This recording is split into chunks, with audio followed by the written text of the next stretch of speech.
আসসালামু আলাইকুম। পরিচ্ছেদ ৩ বাংলা ভাষার রীতি ও বিভাজন। রীতি ও বিভাজন সম্পর্কিত আলোচনায় আমরা দুটি বিষয় খেয়াল করব। একটি হচ্ছে যে ভাষার রীতিটা আসলে কি, অর্থাৎ কোন পদ্ধতিতে ভাষাটির প্রকাশ ঘটে থাকে। একটি হচ্ছে মৌখিক রীতি, আরেকটি হচ্ছে লেখ্য রীতি। তাহলে মৌখিক রীতি বা কথ্য ভাষার রীতি সেটি যেরকম পৃথিবীর প্রায় সব ভাষার ক্ষেত্রে প্রযোজ্য, সেরকম বাংলা ভাষার ক্ষেত্রেও প্রযোজ্য। ফলে আমরা এখানে পাচ্ছি ভাষার রীতি ও বিভাজনের মধ্যে দুটি দিক থাকে। একটি হচ্ছে কথ্য ভাষা রীতি, আমরা এখানে লিখব কথ্য ভাষা রীতি, অর্থাৎ আপনারা যে প্রকাশ করি ভাষা আমরা সেটি অর্থাৎ বলার মাধ্যমে কিন্তু আমরা ভাষাকে প্রকাশ করি। এবং আরেকটি হচ্ছে লেখ্য ভাষা রীতি, এটি এক। আরেকটি হচ্ছে দুই, লেখ্য ভাষা রীতি। এবং এই যে কথ্য ভাষা রীতি এবং লেখ্য ভাষা রীতি, এটি কিন্তু মোটামুটি পৃথিবীর সব ভাষার ক্ষেত্রে কিন্তু এটি প্রযোজ্য। ফলে কথ্য ভাষা রীতি এবং লেখ্য ভাষা রীতির ভিতরে যখন আমরা আবার যাব, তখন এর বৈচিত্র্যটা আমরা দেখতে পারবো। কিরকম যে দেখা যাচ্ছে যে কথ্য ভাষার মধ্যে আবার কিন্তু দুটি অংশ রয়েছে। একটি হচ্ছে স্থানকাল ভেদে সেটি পরিবর্তন হয়, অর্থাৎ যে কথ্য ভাষার ক্ষেত্রে বলা হচ্ছে কথ্য ভাষা রীতি ভাষার মূল রূপ, কথ্য ভাষা রীতির উপর ভিত্তি করে লেখ্য ভাষা রীতির রূপ তৈরি হয়। তার মানে কি, এই ভাষা রীতির উপর নির্ভর করে, এটি কিন্তু খেয়াল করতে হবে, এই ভাষা রীতির উপর নির্ভর করে লেখ্য ভাষা রীতি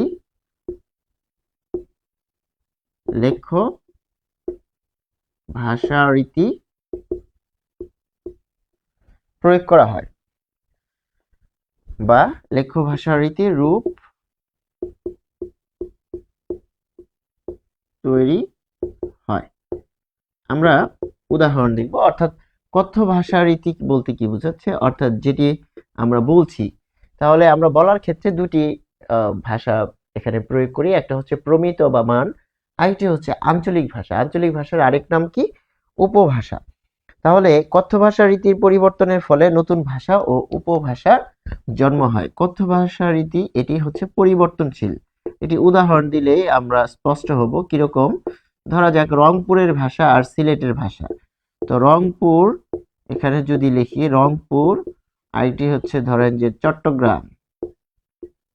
চট্টগ্রাম, আবার ধরুন সিলেট। তো সিলেট এবং চট্টগ্রামের ভাষা আপনি যদি ময়মনসিংহ বা এই দিকের লোক হয়ে থাকেন, খুব সহজে বুঝতে পারবেন না। তাহলে চট্টগ্রামের ভাষা একরকম, রংপুরের ভাষা একরকম, সিলেটের ভাষা একরকম। তার মানে অঞ্চল ভেদে, অর্থাৎ অঞ্চল ভেদে কি ভাষার রূপের যে পার্থক্য সেটি লক্ষ্য করা যায়। তাহলে কথ্য ভাষা রীতি আঞ্চলিক ভেদ সহজে বোঝা যায়। আঞ্চলিক ভেদ সাধারণত অঞ্চলের নামে পরিচিতি পায়, যেমন নোয়াখালীর ভাষা, চাঁপাইনবাবগঞ্জের ভাষা, সুন্দরবনের ভাষা। তারপর রয়েছে বাংলাদেশের মধ্য দক্ষিণ অঞ্চল, পূর্বী বাংলাদেশের পূর্ব অঞ্চল ত্রিপুরা আসাম ও বরাক অঞ্চল ত্রিপুরা আসাম। তো বাংলাদেশের মানচিত্রটা আমরা যদি খেয়াল করি, তো এরকম যদি আমরা খেয়াল করি,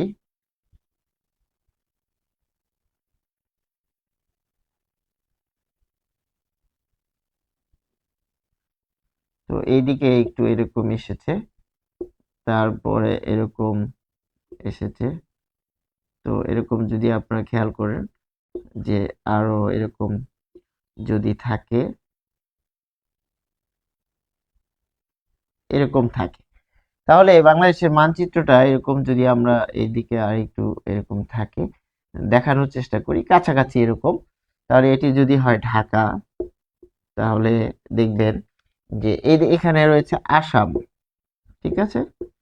তো আসাম, আবার এখানে রয়েছে ত্রিপুরা, এই যে ফেনীর এইদিকে ত্রিপুরা, ভারতের সেভেন সিস্টার্স এর অন্তর্ভুক্ত ত্রিপুরা। তারপর আরো রয়েছে যে বিহার, এই যে এটা হচ্ছে পশ্চিমবঙ্গ, পশ্চিমবঙ্গ। তো এখানে বিহার রয়েছে। তো এই জোনের, তো আমরা দেখতে পাচ্ছি যে বিভিন্ন অঞ্চলে আশেপাশে কিন্তু আমরা এরকম পার্থক্য দেখা যাচ্ছে যে পশ্চিমবঙ্গ ঝাড়খণ্ডের পূর্বাঞ্চল, ঝাড়খণ্ডটা হচ্ছে ম্যাপে এখানে। আমরা এর আগে যে প্রথম পরিচ্ছেদ পড়েছিলাম সেখানে কিন্তু আমরা একটি ম্যাপ দেখিয়েছিলাম। তো ঝাড়খণ্ড পশ্চিমবঙ্গ এইদিকে হলে ঝাড়খণ্ডটা এখানে রয়েছে। তাহলে পশ্চিমবঙ্গের বিহার, উড়িষ্যা পুরো এই জোনে আছে। তারপরে এখানে আসাম রয়েছে, এখানে ত্রিপুরা রয়েছে। তো এগুলোর সাথে কিন্তু এখানে পার্থক্য দেখা যায়। এবং পার্থক্যটা কিরকম, যে দেখা যাচ্ছে উচ্চারণগত, তারপর দেখা যাচ্ছে যে তাদের শব্দগত, ধ্বনিগত এরকম কিন্তু পার্থক্য দেখা যায়। রংপুরের ভাষার দিকে আপনারা খেয়াল করলে দেখবেন চিটাগাংয়ের ভাষার সাথে সুস্পষ্ট পার্থক্য পরিলক্ষিত হচ্ছে। ফলে বাংলাদেশের রংপুর অঞ্চল, পশ্চিমবঙ্গের উত্তর অঞ্চল, পূর্ব অঞ্চল এসব দিকে পার্থক্য হচ্ছে। রাঢ়ী পশ্চিমবঙ্গ, ঝাড়খণ্ডী পশ্চিমবঙ্গের অঞ্চল এবং ঝাড়খণ্ডের পূর্ব অঞ্চল। তাহলে রাঢ় আগে কি ছিল, বঙ্গ, পুন্ড, তারপর সমতট, হরিকেল, রাঢ়। এই যে রাঢ় অঞ্চলগুলো, এই সাইটগুলো হচ্ছে রাঢ় অঞ্চল। তাহলে দেখাচ্ছে যে আমরা এখানে কিন্তু পার্থক্যটা দেখতে পাচ্ছি। তাহলে কথ্য ভাষা রীতির ক্ষেত্রে আমরা পাচ্ছি যে দুটি দিক। একটি হচ্ছে আমরা এখানে দেখাবো, এটি আবার দুটি দিক। একটি হচ্ছে আঞ্চলিক কথ্য রীতি, আঞ্চলিক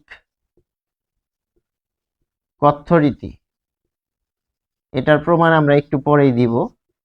তারপর হচ্ছে আরেকটা হচ্ছে মান্য বা প্রমিত কথ্য রীতি, মান্য বা প্রমিত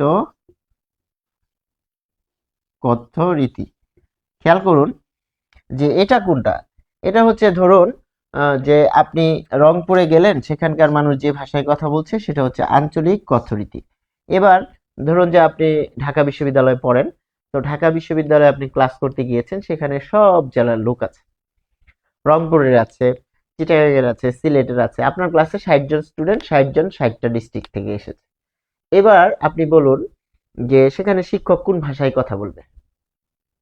শিক্ষক যদি হয় চট্টগ্রামের, তাহলে কি চট্টগ্রামের ভাষায় কথা বলবে? বলবে না। চট্টগ্রামের ভাষায় যদি বলে, এমনও হতে পারে যে রংপুর সিলেটের লোক বুঝতে পারছে না, শেরপুর ময়মনসিংহ জামালপুরের লোক বুঝতে পারছে না, বা ধরুন যে রাজশাহীর লোক বুঝতে পারছে না, কিছু কিছু বুঝতে পারবে না, অনেকটা বুঝতে পারবে, কিন্তু তখন কিন্তু বারবার প্রশ্ন করতে হবে। ফলে শিক্ষক কি করবেন, শিক্ষক এমন একটা ভাষা ইউজ করবেন যেটি সবাই বুঝতে পারে, অর্থাৎ শুদ্ধ বাংলা, যেটি আমরা বলি যে শুদ্ধ করে বলবে, যেটি সবার একটা মান রক্ষা করবে। ঠিক যেরকম আমরা ক্লাসে বক্তব্য দিয়ে থাকি বা ক্লাসে আমরা ভাষার ব্যবহারটা করে থাকি। ফলে এখানে যে পার্থক্যটা আমরা দেখছি, সেই পার্থক্যটা কি, যে প্রমিত রীতি অর্থাৎ এমন একটা রীতি যেটি সবাই ব্যবহার করবে এবং সবার কাছে বোধগম্য হবে। ফলে কথ্য ভাষা রীতির ক্ষেত্রে আমরা পাচ্ছি যে এটা দুটো দিক। একটা দিক হচ্ছে এটা হচ্ছে বলার সাথে জড়িত, আরেকটি হচ্ছে লেখার সাথে জড়িত। ক্লিয়ার? এবং আঞ্চলিক কথ্য রীতির প্রমাণটা কিরকম, ধরা যাচ্ছে বিহার, পশ্চিমবঙ্গ, এই দিকের লোক যেরকম বলবে, যেমন পুরান ঢাকার লোক, ঢাকার মধ্যে পুরান ঢাকার লোকের ভাষাটা কিন্তু অন্যরকম। আমরা যারা অনেক নাটক সিনেমা দেখি, পুরান ঢাকার যে ভাষার যদি কোনো নাটক সিনেমায় আসে সংলাপ, সেক্ষেত্রে কিন্তু আমরা বুঝতে পারি। তারপর এই যে দেখবেন যে চিটাগাং এর জোন, চিটাগাং, কক্সবাজার এইদিকে কিন্তু একরকম থাকবে, আবার সিলেটের জোন একরকম থাকবে, সিলেট, তাই না? আবার রংপুর, রাজশাহী এইদিকে থাকবে, আবার খুলনা এই সাইডটা কিন্তু আরেক রকম থাকবে। এবং পার্থক্যটা আমরা একটা উদাহরণের মাধ্যমে দেখব। যেমন একটা বাক্যকে আমরা কিভাবে কিভাবে লিখতে পারি,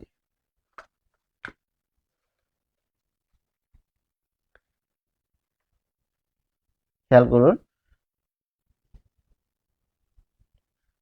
যে একজন মানুষের, ধরুন যে এটা একজন মানুষের দুইটি বা দুইজন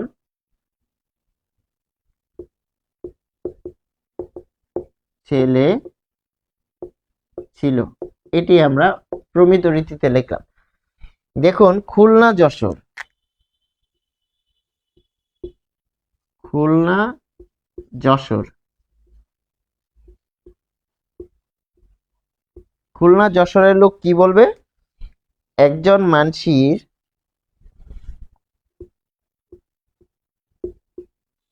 একজন মানসির একজন মানসির দুটো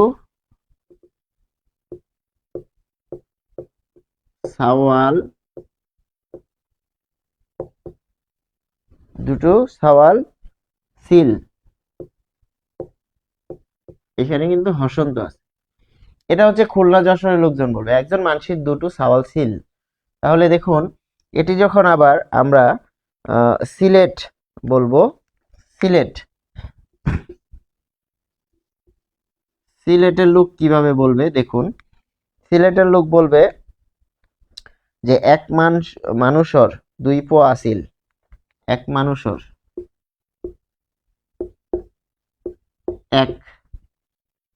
এক মানুষর দুই পোয়া। ছেলেকে তারা বলছে, সিলেটের লোক বলে পোয়া, দুই পোয়া আছিল।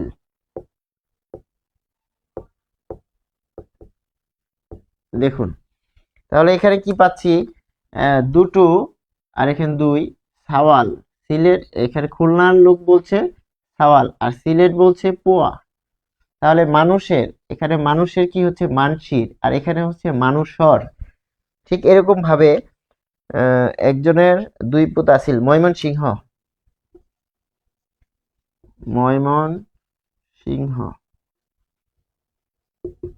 তো একজনের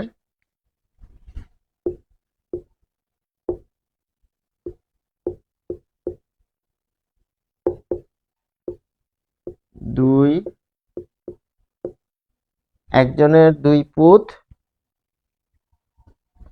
আছিল। খেয়াল করুন দুই পুত, তাহলে এখানে কি?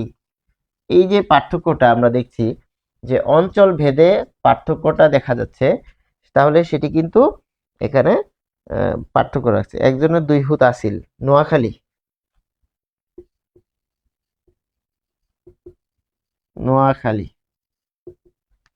নোয়াখালীর লোক কি বলে? একজনের দুই হুত আছিল।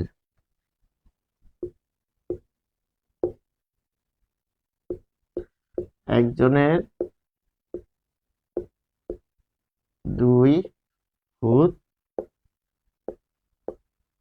আছিল।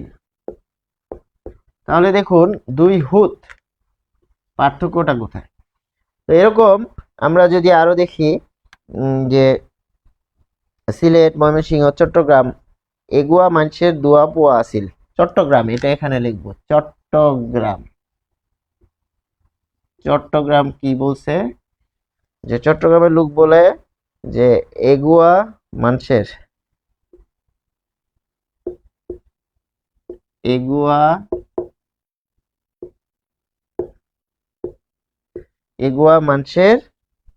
দুয়া পোয়া আছিল।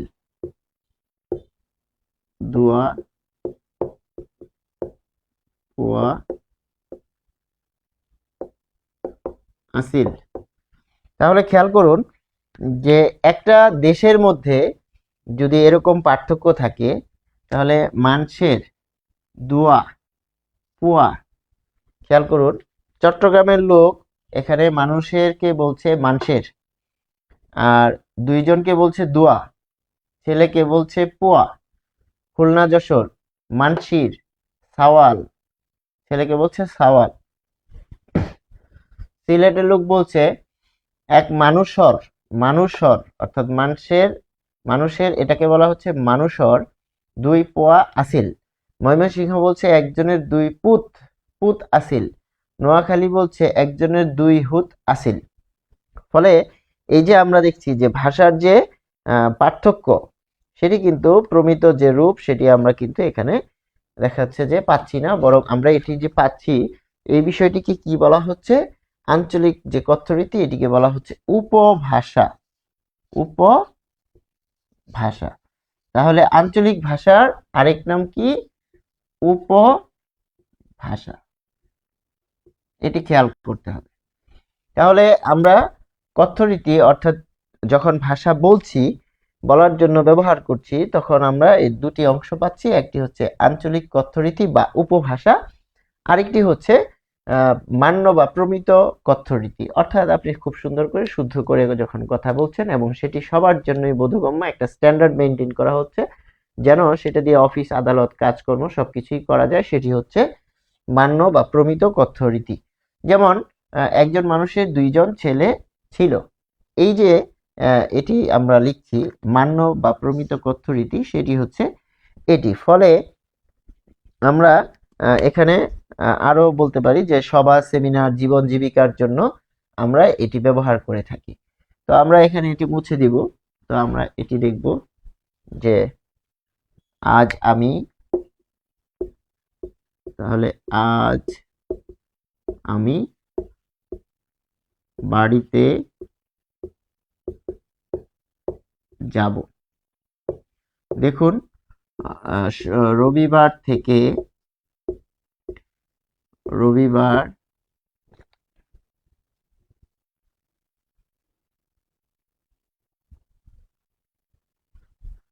রবিবার থেকে বিদ্যালয়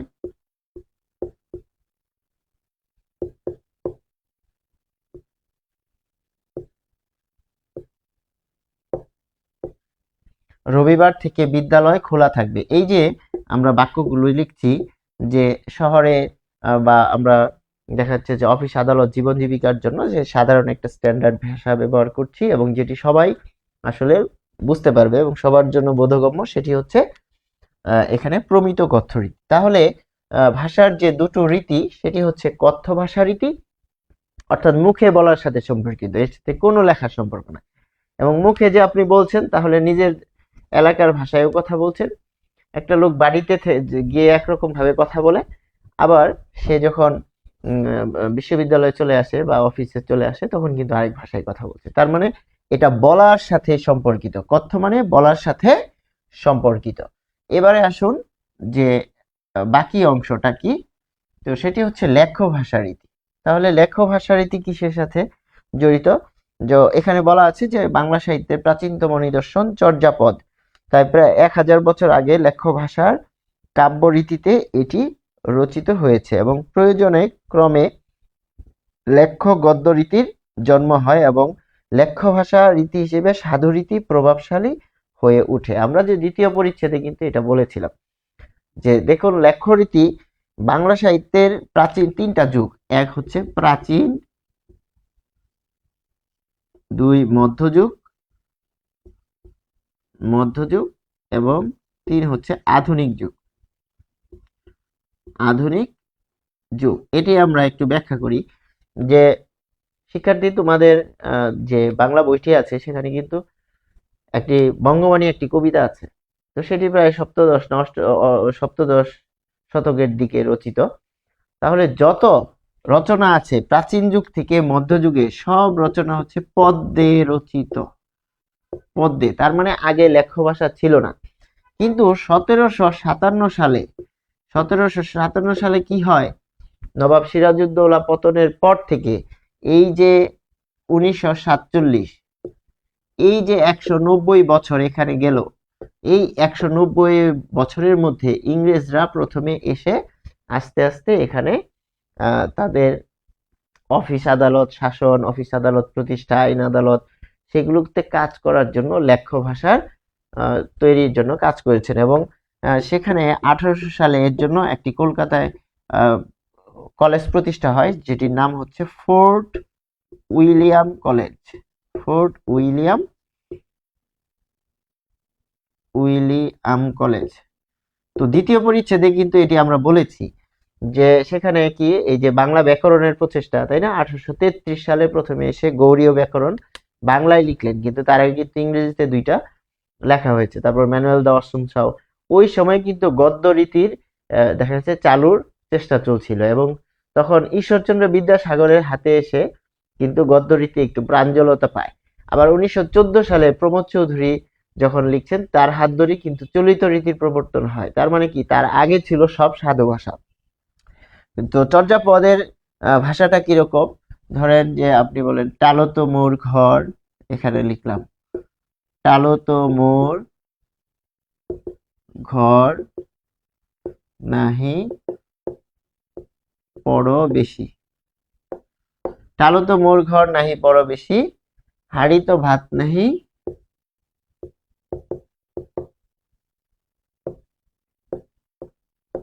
নীতি আবেশি। খেয়াল করুন, অর্থাৎ এই যে দেখুন, টালত মোর ঘর নাহি পড় বেশি, অর্থাৎ টিলার উপর আমার ঘর, এখানে কি নেই? প্রতিবেশী নেই, হাড়িতে ভাত নাহি, অর্থাৎ হাড়িতে ভাত নেই, নীতি মানে নিত্য, আবেশী, আবেশী মানে অতিথি, অর্থাৎ আমার কাছে ভাত না থাকলেও কিন্তু প্রতিদিন অতিথি আসতেছে। তো এই যে চর্যাপদ থেকে মধ্যযুগ পর্যন্ত সবকিছুই কিন্তু এরকম পদ্যে রচিত ছিল, কোনো গদ্য ছিল না। ফলে গদ্য যখন আসলো তখন কিন্তু সাধু ভাষার প্রভাবটা বাড়লো, এবং 1914 সালে সবুজ পত্র একটা পত্রিকা বের হয় প্রমোদ চৌধুরীর হাত দিয়ে। এই সবুজ পত্র যে পত্রিকার মধ্যে চলিত রীতি নিয়ে লেখালেখি হয়, কেউ বিরোধিতা করেন, কেউ সেটি গ্রহণ করেন, এবং একটা পর্যায়ে গিয়ে চলিত রীতির প্রবর্তন হয়। ভাষা এবং সাহিত্য হচ্ছে নদীর বাঁকের মতো, অনেক পরে পরে এরকম বাঁক নেয়, রাতারাতি বাঁক নেয় না। তো 1914 একটা গুরুত্বপূর্ণ বাঁক, এবং এই কারণে আপনার রবীন্দ্রনাথের লেখা সুভা কিন্তু সাধু ভাষায় লেখা।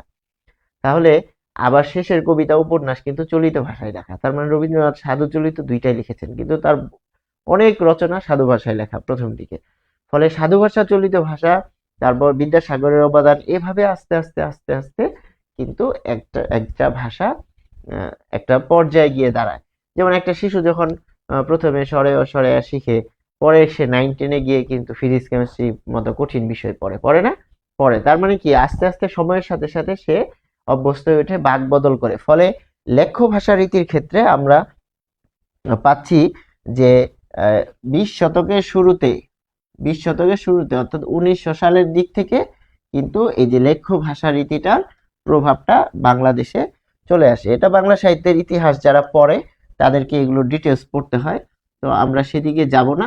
আমরা এখানে লেখ্য ভাষা রীতির ক্ষেত্রে আমরা পাচ্ছি যে সাধু এবং ভাষার প্রভাব, আর একটি হচ্ছে চলিত রীতির প্রভাব। আমরা সেদিকে যাব। এখানে আমরা বইটা দেখছি যে 20 শতকের দ্বিতীয় ভাগেই চলিত রীতি সার্বজনীন হয়ে ওঠে। এই যে আমরা যে বলছি 1914, তো 1914-তে এটা স্টার্ট করলো যাত্রা, তা 1950-এর পরে এটা মানে প্রতিষ্ঠিত হয়ে যায়। কিছুক্ষণ আগে যে আমি বললাম যে নদীর বাঁক বদল কিন্তু সহজে হয় না, অনেক সময় পরে হয়। তো নদী বাঁক নেই যেখানে, তো সেটি। তাহলে সাহিত্যিক ভাষা রীতির ক্ষেত্রে আমরা পাচ্ছি যে এখানে লেখ্য ভাষা রীতির মধ্যে তাহলে 3টা পাচ্ছি, যে প্রমিত রীতি, সাধু রীতি আর কাব্য রীতি। লেখ্য ভাষা রীতির মধ্যে আমরা 3টা পাচ্ছি, প্রমিত রীতি, সাধু রীতি, আর এটা হচ্ছে কাব্য রীতি। দেখুন কাব্য রীতি কোনটা? এই যে চর্যাপদের কথা যে বললাম, তো আধুনিক যুগের আগে কাব্য রীতি ছিল। তো প্রমিত রীতি হচ্ছে যে এখন আমরা যেটা লিখি, অফিসিয়াল চিঠি লিখি, উত্তর লিখি, প্রশ্নের উত্তর লিখি, এগুলো হচ্ছে প্রমিত রীতি। আর সাধু রীতি হচ্ছে যেটা আরো আগে ছিল, দেখা যাচ্ছে যে 20 শতকের প্রথমার্ধে বেশি ছিল, যে কারণে দেখবেন রবীন্দ্রনাথের সুভা গল্প কিন্তু সাধু রীতিতে লেখা। তো সাধু রীতির থেকে চলিত রীতি পরিবর্তনের কিছু নিয়ম আছে, ক্রিয়াপদ, সর্বনাম, পরিবর্তন করলে, অব্যয়ের কিছু জায়গায় অব্যয়ের পরিবর্তন করলে তখন সেটা সাধু থেকে চলিত করা যায়, সেদিকে আমরা যাব। তারপর আমরা প্রথমে দেখছি সাহিত্যিক ভাষারীতি। সাহিত্যিক ভাষার কাব্যরূপ এবং অর্থ প্রায়ই সাধারণ ভাষা থেকে গৃহীত হয়। কবিতার ভাষায় এই পার্থক্যের পরিমাণ খুব বেশি। বাংলা কাব্যরীতি আবার দুই ভাগে বিভক্ত। তাহলে সাহিত্যিক ভাষারীতির মধ্যে আমরা পাচ্ছি পদ্য কাব্যরীতি ও গদ্য কাব্যরীতি। সাহিত্যিক ভাষারীতি, সাহিত্যিক ভাষা রীতি। দেখুন সাহিত্যিক ভাষারীতির মধ্যে কি পাই, যে আমরা পদ্য আর গদ্য। তাহলে পদ্য গদ্য আমরা যেরকম পড়ি বইয়ে এরকম পদ্য রীতি আর গদ্য রীতি। কাব্যরীতিতে সাধারণত ছন্দ ও মিল থাকে, ফলে তা কাব্যরীতিতে কি থাকে, ছন্দ থাকে, ছন্দ অলংকার এগুলো থাকে। তো ছন্দের মধ্যে আবার মিল থাকে, তাই না? আমরা অনেক কবিতা এরকম মিল পাই। গদ্যে কিন্তু এই সীমাবদ্ধতা বা বর্ডিংস থাকে না, আপনার যেখানে খুশি সেখানে গিয়ে আপনি বাক্যটা শেষ করতে পারবেন। ফলে সাধুরীতি এখানে আমরা পাচ্ছি যে পদ্য কাব্য রীতির বাংলা ভাষার সবচেয়ে পূর্ণ রীতি। বাংলা সাহিত্যের বহু অমর গ্রন্থ এই রীতিতে রচিত। পদ্য কাব্য রীতির পাশাপাশি বাংলা ভাষার গদ্য কাব্য রীতিও রয়েছে। গঠন বিবেচনায় গদ্য কাব্য রীতির বাক্য সাধারণ বাক্যের চেয়ে আলাদা হয়ে থাকে। তার মানে কাব্য রীতিতে আমরা এখানে দুইটা অংশ পেয়ে থাকছি, যেমন গদ্য এবং পদ্য। রবীন্দ্রনাথ সম্পর্কে ডিটেলস পড়লে জানা যায় যে রবীন্দ্রনাথ কিন্তু গদ্য কবিতাও লিখেছেন, যেমন তার বাসী কবিতাটা, এটা কিন্তু গদ্য কাব্য, ঠিক আছে? তো গদ্য কবিতা, তো গদ্য কবিতা দেখাচ্ছে যে মানে কাহিনীর মতো, কিন্তু দেখাচ্ছে যে একেবারে পদ্য কবিতায় যেরকম একটু ছোট করে থাকে, তারপর এখানে ছন্দ মিলে শেষ করা হয় দুইটা লাইন বা চারটা লাইন, এরকম বিষয়টা ওরকম থাকে। তার মানে কাব্য রীতি বা সাহিত্যিক রীতির মধ্যে আমরা কি পাচ্ছি, পদ্য এবং গদ্য। এবারে আমরা দেখব যে সাধু আর চলিত সাধু রীতি।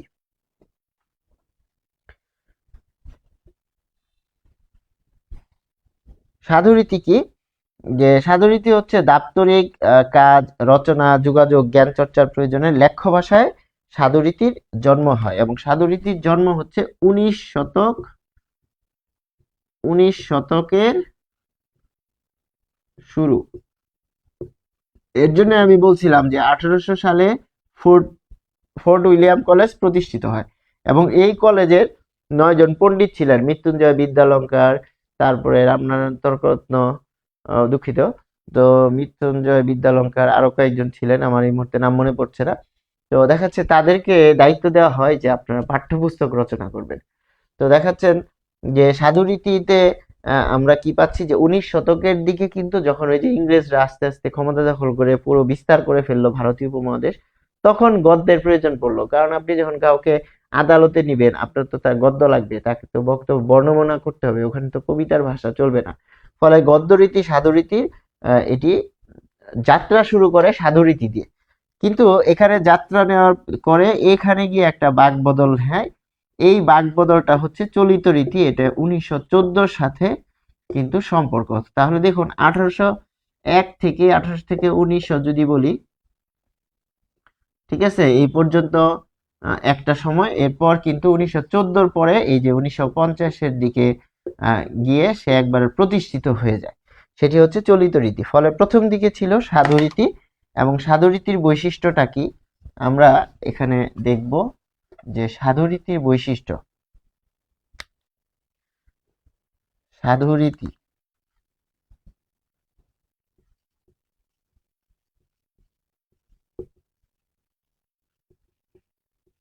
সাধুরীতির বৈশিষ্ট্য, সাধুরীতির বৈশিষ্ট্য হচ্ছে 1, ক্রিয়াপদ দীর্ঘতর, ক্রিয়াপদ দীর্ঘতর, যেমন পড়িতেছি, পড়িতেছি, করিতেছি, পড়িতেছি, করিতেছি, তারপর দেখা ছিল করিয়াছিল, করিয়াছিল, এরকম। তারপর আরো আছে সাধুরীতিতে সর্বনামে বহু সর্বনামে হ যুক্ত থাকে। সাধুরীতিতে বহু সর্বনামে হ যুক্ত থাকে। কিরকম? সাধুরীতিতে তাহারা, তাহারা ইহাদের, যেমন তাহারা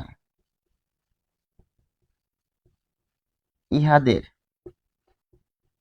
তাহারা ইহাদের, তারপর যাহা তাহা, যাহা তাহা, এরকম। তারপর সাধুরীতিতে আরো কি থাকে? তৎসম শব্দ। তৎসম, তৎসম মানে কি? যেটা তৎ মানে তাহার, আর সম মানে সমান। তাহলে কার সমান? সংস্কৃতের সমান। অর্থাৎ সংস্কৃত থেকে যে শব্দটি এসেছে সেটি কোনো পরিবর্তন হয় নাই, সরাসরি এসেছে। যেমন চন্দ্র, চন্দ্র শব্দটা যদি হুবহু ব্যবহার করেন তাহলে সেটি সাধু ভাষায় ব্যবহার করতে হবে। তাহলে তৎসম শব্দ এবং সাধিত শব্দের প্রাধান্য থাকে। তৎসম ও সাধিত শব্দ। সাধিত শব্দ কি? যে শব্দটা নতুন করে গঠন করা হয়েছে, সাধিত শব্দের প্রাধান্য থাকে, প্রাধান্য থাকে। এটা হচ্ছে সাধুরীতি। তাহলে 20 শতকের সাধুরীতি 19 শতক এবং 20 শতকের তুলনা দেওয়া হয়েছিল। তো আমরা সেটি দেখব যে 19 শতক এবং 20 শতকের কি কি ছিল। তাহলে সাধুরীতিতে কি থাকে? সাধুরীতিতে হচ্ছে দীর্ঘ ক্রিয়াপদ থাকবে, সর্বনামে হ যুক্ত থাকবে, তৎসম এবং সাধিত শব্দের প্রাধান্য থাকে। সাধিত শব্দ মানে কি? যে শব্দ গঠন করা হয়েছে। বাংলা ভাষায় যত শব্দ ব্যবহার হয় তার 99.99% সাধিত শব্দ, হয় প্রত্যয় যুগে, নয় সমাস যুগে, নয় সন্ধি যুগে, অথবা পদাশ্রিত নির্দেশক বা বচন যুগে, যেভাবে হোক শব্দ গঠিত হয়। তো শব্দ গঠনের সেই প্রক্রিয়াটা হচ্ছে বিভিন্ন রকম প্রক্রিয়া রয়েছে, তার সেগুলো দিয়ে সাধিত শব্দ গঠিত হয়। তাহলে এখানে পাচ্ছি সাধুরীতির বৈশিষ্ট্য। এবারে আমরা দেখব যে সাধুরীতির যে বৈশিষ্ট্য আমরা এখানে পাচ্ছি। তো সাধুরীতির বৈশিষ্ট্য আমরা 19 শতকের সাধুরীতি, 19 শতকের সাধুরীতি কেমন ছিল? রবীন্দ্রনাথের একটা লেখা আছে, তো লাইব্রেরি, অনেক বিখ্যাত মনে হয় এটি, বিখ্যাত লেখা। তো রবীন্দ্রনাথ ঠাকুরের যে এখানে একটা লেখা, মহাসমুদ্রের শত বৎসরের, মহাসমুদ্রের শত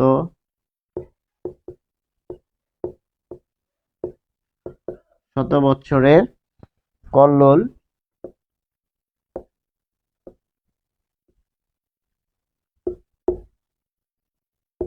কেহ যদি এমন করিয়া বাঁধিয়া রাখিতে পারিত যে,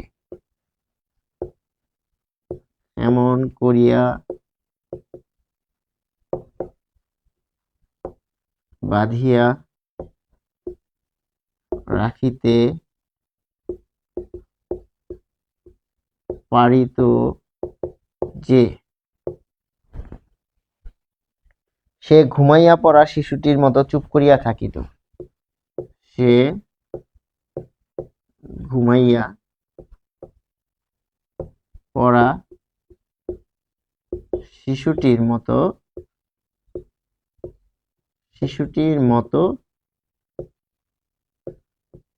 চুপ করিয়া থাকিত, দিয়ে রাখলাম। তো দেখা যাচ্ছে 19 শতকের এখানে আমরা দেখতে পাচ্ছি যে বাঁধিয়া, এর উপর চন্দ্রবিন্দু রয়েছে।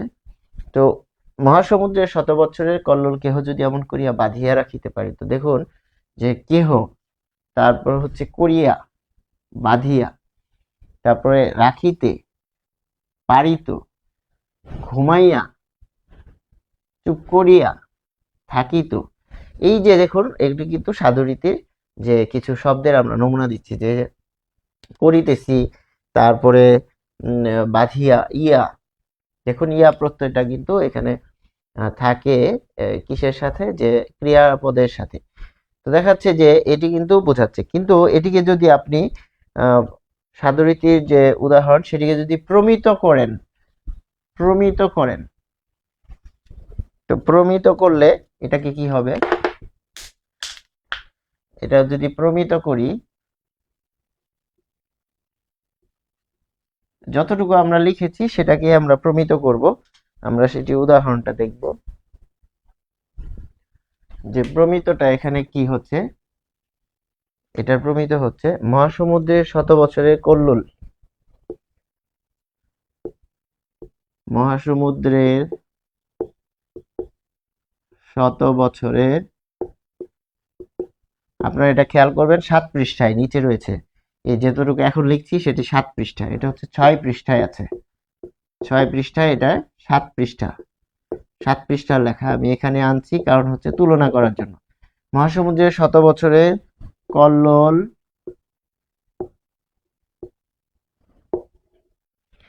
কেউ যদি এমন করে, কেউ যদি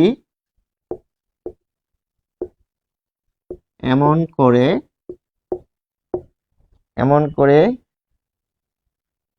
বেঁধে রাখতে পারতো, যে বেঁধে রাখতে পারতো, যে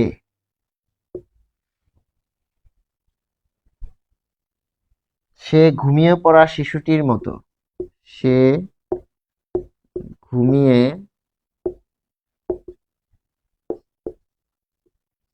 পড়া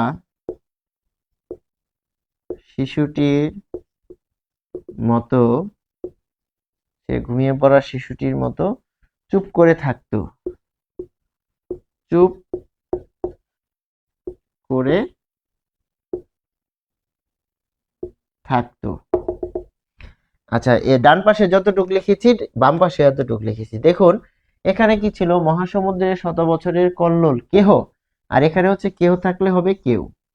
যদি এমন করিয়া, যদি এমন করে, এমন করিয়া থেকে করে, বাঁধিয়া থেকে হচ্ছে বেঁধে, রাখিতে থেকে রাখতে, পারিত থেকে পারত, সে ঘুমাইয়া, তাহলে এটি হচ্ছে ঘুমিয়ে পড়া শিশুটির মতো চুপ করে হচ্ছে করিয়া, চুপ করিয়া থেকে করে। ফলে প্রমিত রীতির সাথে সাধুরীতির কিন্তু বৈশিষ্ট্য হচ্ছে, প্রমিত রীতিতে আমরা পাচ্ছি, সাধুরীতিতে এটি দীর্ঘতর, ক্রিয়া কি দীর্ঘতর, করিয়া। আর এখানে হচ্ছে আমরা এখানে পাচ্ছি যে করে, তার মানে কি এটা রস্বতর, অর্থাৎ এটি দীর্ঘ আর এটি কি রস্ব, ফলে এটি বড় হবে, এটি ছোট হবে। তারপর দেখুন বাঁধিয়া, বাঁধিয়া আর এখানে বেঁধে, তাহলে কোনটি বড় দীর্ঘতর, বাঁধিয়া এটি হচ্ছে দীর্ঘতর, আর বেঁধে এটি হচ্ছে রস্বতর বা ছোট। তারপর কেহ থেকে কেউ, আর রাখিতে, রাখিতে থেকে রাখতে, দেখুন এখানে রাখিতে যদি এটা বিশ্লেষণ করি তাহলে কি হবে, র হসন্ত যোগ আকার যোগ খ হসন্ত যোগ রস্ব ই, তারপর যুক্ত হসন্ত যোগ এ। তাহলে খেয়াল করুন এখানে হচ্ছে খ এর পর রস্বই রয়েছে, আর এখানে কি রয়েছে যে রা যোগ খ হসন্ত, খ এর পরে কিছু নাই, তারপর ত হসন্ত এ। তাহলে এটা কিন্তু দেখুন খ এর সাথে কিছু নাই, আর এখানে খ এর সাথে কি আছে, রস্বই রয়েছে। তার মানে কি এটা বড়, অর্থাৎ দীর্ঘতর। এটি কি হয়েছে, এটি দীর্ঘতর হয়েছে, এটি হ্রস্বতর হয়েছে বা ছোট হয়েছে। ফলে আমরা যে কম্পেয়ার করছি, তুলনা করছি, যে প্রমিত রীতিতে ক্রিয়াপদ কি হচ্ছে, হ্রস্বতর হচ্ছে, ছোট হচ্ছে, আর এখানে কি দেখা যাচ্ছে যে এটি সেটি বড় রয়েছে। ফলে সে ঘুমাইয়া, আর এখানে কি ঘুমিয়ে, তারপর পাচ্ছি পড়া শিশুটির মতো। ফলে এই যে বেসিক যে পার্থক্য সাধুরীতির সাথে চলিত রীতির, সেটি আমরা দেখতে পাচ্ছি। তাহলে প্রমিত রীতিটা কিভাবে আসলো, যে 20 শতকের কলকাতার শিক্ষিত লোকের ভাষাকে লেখ্যরীতির আদর্শ হিসেবে চালু করার চেষ্টা হয়, তখন এটি চলিত রীতি নাম পায়। তাহলে চলিত রীতি কি বলা হচ্ছে, যে 20 শতকের শুরুতে লেখ্যরীতির যে আদর্শ হিসেবে কলকাতার লোকের যে ভাষাটি ছিল সেটিকে প্রচার করা হয়, এবং সেখানে ক্রিয়া সর্বনাম অনুসর্গের কিন্তু পার্থক্য পরিলক্ষিত হয়। এবং বাংলাদেশ, পশ্চিমবঙ্গ, ত্রিপুরা যাবতীয় যে দাপ্তরিক কাজ, প্রমিত রীতির সাথে কি দাপ্তরিক কাজ এখানে রয়েছে। তারপর দেখা যাচ্ছে যে বিদ্যাচর্চা, লেখাপড়া, বিদ্যাচর্চা, বিদ্যাচর্চা, তারপর সাংবাদিকতা, অর্থাৎ জীবন যাপনের জন্য এই লেখাটা প্রয়োজন পড়েছিল।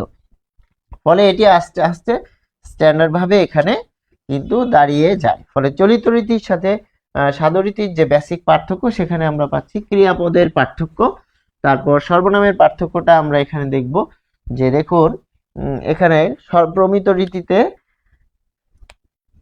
সর্বনামের ক্ষেত্রে কি হচ্ছে, সর্বনাম প্রমিত রীতি, আমরা 7 পৃষ্ঠায় রয়েছি। প্রমিত রীতিতে যে এখানে দেখব বৈশিষ্ট্যের ক্ষেত্রে সর্বনামে কি হয়,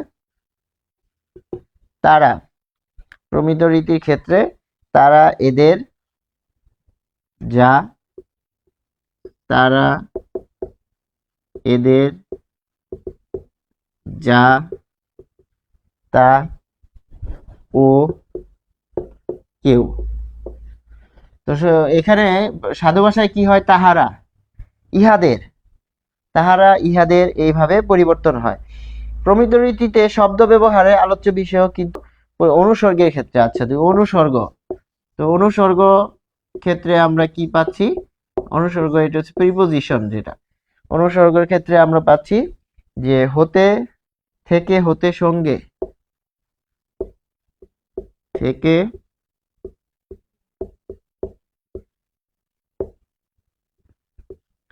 থেকে, হতে, সঙ্গে, এগুলো আমরা পাচ্ছি।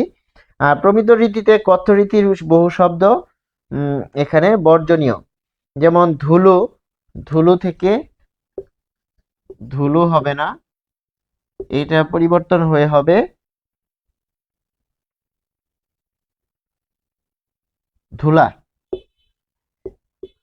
ধুলা। তারপর আরো আছে যে তুলো থেকে তুলা। তারপর দেখুন চন্দ্র, তো চন্দ্র যদি থাকে তো সেটি কিন্তু বাংলায় পরিবর্তন হয়ে চাঁদ হয়, যেমন চন্দ্র,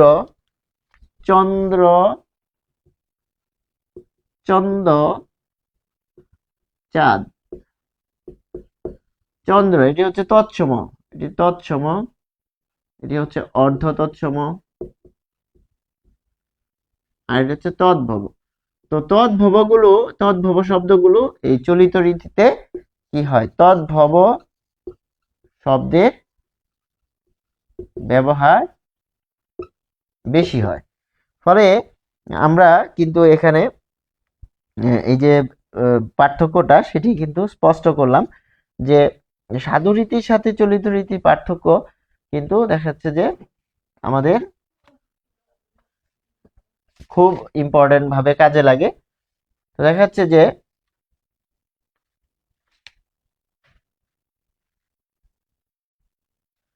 আচ্ছা, তো চলিত রীতির ক্ষেত্রে তাহলে দাপ্তরিক কাজে সাধু রীতির উদাহরণটা আমরা একটু দেখব, যে 6 পৃষ্ঠার যেটা আমরা প্রথমে সাধু রীতির উদাহরণ 19 শতক আমরা পড়েছিলাম। তারপর আমরা 19 শতকের আবার দেখা যাচ্ছে প্রমিত রীতির যে সেটিকে পরিবর্তন করেছিলাম। তো সাধু ভাষার যে এখানে 20 শতকের সাধু ভাষা, 20 শতক সাধু ভাষা 20 শতক, 20 শতকে কিরকম ছিল, আমি দৃঢ়ভাবে ঘোষণা করিতেছি যে, আমরা যেরকম স্কুলে শপথ পড়তাম এরকম, আমি দৃঢ়ভাবে ঘোষণা করিতেছি যে আমরা যাহাতে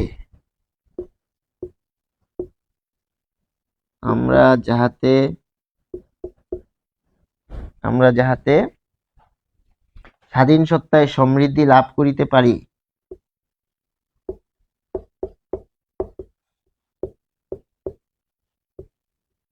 স্বাধীন সত্তায় সমৃদ্ধি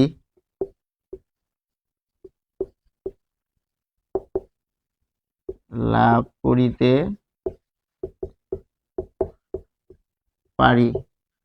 তো এরকম ছিল। তো একটা সময় গিয়ে সেটা কিন্তু পরিবর্তন হয়ে যাচ্ছে। আমি দৃঢ়ভাবে এখানে ছিল আমরা, এখানে ছিল আমরা। তো এখানে যদি বলি আমরা দৃঢ়ভাবে ঘোষণা করছি, এখন যদি প্রমিত হতে চেঞ্জ করি তাহলে হবে করছি যে আমরা যাহাতে না, এটা হবে যাতে। আমরা যাহাতে, এটি হবে যাতে স্বাধীন সত্তায় সমৃদ্ধি লাভ করতে, যেরকম ভাবে আমাদের পরিবর্তন করতে হবে। ফলে সাধু ভাষার আর চলিত ভাষার পরিবর্তনটা মূলত কোথায় হয়? ক্রিয়াপদ হবে, ছোট হবে, এবং সর্বনাম, সর্বনামের ক্ষেত্রে পরিবর্তন হবে। আর কোথায় হবে? যে অনুসর্গের ক্ষেত্রেও কিন্তু পরিবর্তন হবে। কিরকম? যে হইতে, দেখুন আমি একটু বাক্য চেঞ্জ করি, সাধু ভাষা, আর এখানে এই পাশে লিখবো চলিত ভাষা।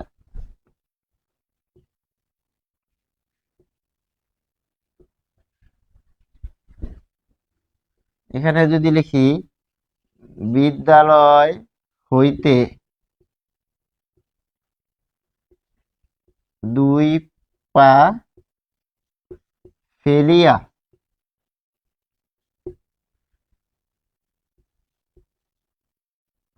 আমার বাড়ি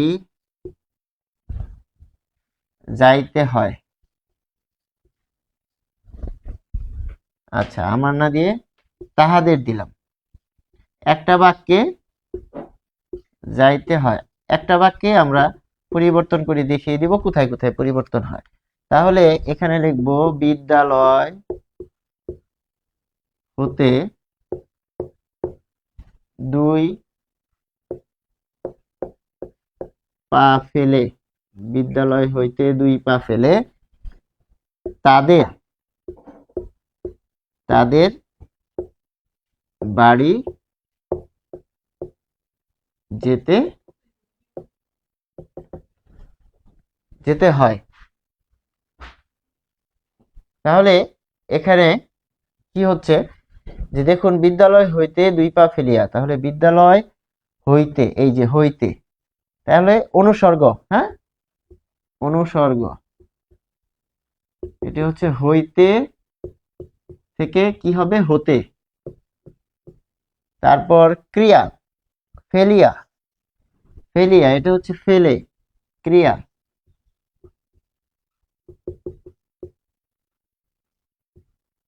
ফেলিয়া ফেলে। তারপর তাদের বাড়ি যাইতে হয়, এই যে তাহাদের, তাহলে এখানে হচ্ছে তাদের সর্বনাম, সর্বনাম। তাহলে সর্বনাম কি? তাহাদের থাকে তাদের। তো এই তিনটা জায়গায় পরিবর্তন হলে সাধু থেকে কি হবে? এই যে চলিত ভাষায় পরিবর্তন করা যাবে। আরেকটি বিষয় রয়েছে, এবং এর মাধ্যমে আমরা আজকে ক্লাস শেষ করব, সেটি হচ্ছে যে একজন শিশু যখন জন্মগ্রহণ করে সে তার ফার্স্ট ল্যাঙ্গুয়েজ এবং সেকেন্ড ল্যাঙ্গুয়েজ কোনটি? তো ফার্স্ট ল্যাঙ্গুয়েজ হচ্ছে মাতৃভাষা, ফার্স্ট ল্যাঙ্গুয়েজ বলা হয়। তো ফার্স্ট ল্যাঙ্গুয়েজ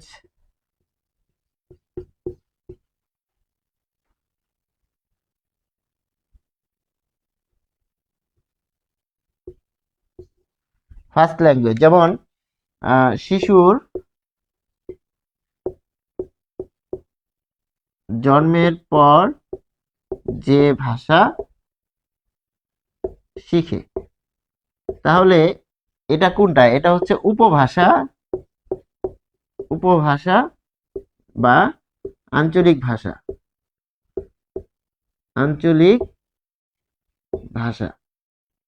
অর্থাৎ এটি হচ্ছে জন্মের পর যেটা শিখে সেটা হচ্ছে মাতৃভাষা। তাহলে যে শিশুটি চিটাগাং জন্ম নিয়েছে সেটি চিটাগাং অঞ্চলের ভাষা। আর প্রমিত যে বাংলা শিখছে, প্রমিত বাংলা স্কুলে গিয়ে যে শিখছে বা লিখছে, এটা হচ্ছে তার সেকেন্ড ল্যাঙ্গুয়েজ। ক্লিয়ার? এটা হচ্ছে তার সেকেন্ড ল্যাঙ্গুয়েজ। অর্থাৎ প্রথম যে ভাষাটা শিখবে, অর্থাৎ তার জন্মস্থান অনুযায়ী তার মায়ের মুখের ভাষা যেটা, সেটা হচ্ছে তার ফার্স্ট ল্যাঙ্গুয়েজ। আমরা কিন্তু দুইটা ভাষায় ব্যবহার করি, কমপক্ষে দুইটা ভাষা ব্যবহার করি। সেটা হচ্ছে যে বন্ধু বান্ধব আত্মীয় স্বজন বাসা বাড়িতে যেরকম থাকি সেভাবে নিজেদের মতো আড্ডা করি, আড্ডা দিয়ে গল্প করি, কথা বলি, সেটা হচ্ছে ফার্স্ট ল্যাঙ্গুয়েজ বা আঞ্চলিক ভাষায়, নিজের ভাষায়, অর্থাৎ যার যার এলাকার ভাষা। কিন্তু আমরাই আবার কিন্তু যখনই স্কুলে চলে আসি তখনই কিন্তু আবার ভাষাটা পরিবর্তন করে আমরা শুদ্ধভাবে বলার চেষ্টা করি এবং শুদ্ধভাবে শুনতে চাই, সেটাও শিক্ষার্থীদের কাছ থেকে গ্রহণ করি এবং লেখার মাধ্যমেও গ্রহণ করি। ফলে দুটি অংশ কিন্তু আমরা ইউজ করি। এর পাশাপাশি কিন্তু আমরা বিদেশি ভাষাও শিখে থাকি প্রয়োজন অনুযায়ী, যেমন ইংরেজি, অন্যান্য ভাষাও শিখতে পারেন, আরবি, তারপরে জাপানি, এরকম অনেক ভাষাই স্প্যানিশ মানুষ শিখতে পারে। ফলে ভাষার যে রীতি ও বিভাজন সেটির ক্ষেত্রে আমরা বলতে পারি প্রথমে আসবে যে ভাষা দুই ভাবে তো আপনি বলবেন, ইউজ করবেন। একটা হচ্ছে বলবেন মুখ দিয়ে, আর একটা হচ্ছে লিখে। তাহলে যখন মুখ দিয়ে বলবেন তখন এই দুইটা ইউজ করবেন। একটা হচ্ছে উপভাষা, প্রথমে জন্মের পরে শিখে মানুষ, আবার স্কুল কলেজে গিয়ে বা অফিস আদালত চাকরি বাকরিতে গিয়ে সে প্রমিত ভাষায় বলে। দুইটা গেল। এবারে আসুন যে লেখ্যরীতির মধ্যে কি আছে। লেখ্যরীতির মধ্যে একটা হচ্ছে সাহিত্য রীতির ভাষা বা কথ্য ভাষা, যেটা লিখছে কথ্য রীতি রীতি। তো দেখাচ্ছে যে কথ্য রীতি, এখানে আমরা কি পাচ্ছি, কাব্যরীতি। হ্যাঁ, কাব্যরীতি। কাব্যরীতিতে আমরা কি পাচ্ছি যে আগে তো আমাদের ভাষার হিস্ট্রিটা বুঝতে হবে। ভাষার হিস্ট্রিটা একেবারে ধরেন যে আধুনিক যুগের, অর্থাৎ 1800 সালের আগ পর্যন্ত পুরোটাই কবিতার ভাষায় লেখা হতো। সেখানে গদ্য ছিলই না। তো 19 শতক অর্থাৎ 1801 থেকে যে 1899 পর্যন্ত কিন্তু 19 শতকে ভাষা তৈরির একটা প্রচেষ্টা ছিল এবং পরবর্তীতে ওই সময় কিন্তু সাধু ভাষার প্রাধান্যটা ছিল। আস্তে আস্তে সাধু ভাষা দাঁড় করাতেও সময় লাগছে এবং সেখানে রামমোহন বিদ্যাসাগর তাদের একটা প্রভাব ছিল। এবং এই যে আলালের ঘরে দুলাল যে লিখেছেন, প্যারীচাঁদ মিত্র, যারা একদম টেকচাঁদ ঠাকুর, তারও একটা বিরাট প্রভাব আছে। যারা এই গদ্যের ইতিহাস রয়েছে, গদ্য বিবর্তনের ইতিহাস আছে, অর্থাৎ গদ্য পরিবর্তিত হয়ে একটা কাঠামোয় দাঁড়াতে ইতিহাস রয়েছে। এবং সাধু ভাষার ওই প্রভাবটা প্রায় 100 বছর ছিল। এরপরে 1914 সালের পর থেকে আবার চলিতটা ব্যবহারের একটা প্রভাব শুরু হয় এবং আস্তে আস্তে আস্তে আস্তে সেটা বিতর্ক করে করে এস্টাবলিশড হয়ে সেটা 1930, 40, 50 সালে দিকে একেবারে প্রতিষ্ঠিত হয়ে যায়। এবং এর জন্য প্রমোদ চৌধুরীকে খুব গুরুত্ব দেওয়া হয়, কারণ তার একটা বিরাট অবদান রয়েছে এবং যেটি আমরা এখন ব্যবহার করছি। ফলে সাধু ভাষার লেখার রূপও ছিল, এরপরে আবার চলিত ভাষার রূপও ছিল। তাহলে কাব্যরীতি, লেখ্যরীতি, সাধুরীতি, আরেকটা হচ্ছে প্রমিত রীতি। এর জন্য হচ্ছে যেটি লেখ্য অংশে তিনটা, কারণ ওখানে একটা কাব্যরীতি আছে যেটা লেখার রীতি ছিল, কবিতার স্টাইল। এই যে কাব্যরীতি বা সাহিত্যিক ভাষা, এর মধ্যে আবার গদ্য ভাষাও আলাদা, পদ্য ভাষাও আলাদা। আশা করি আমরা বুঝতে পেরেছি এবং সাধু চলিতের পার্থক্যটাও আমরা ধরতে পেরেছি এবং এখান থেকে যে কোনো ধরনের প্রশ্ন আসলে আমরা আশা করি পারবো। সবাইকে ধন্যবাদ। আসসালামু আলাইকুম।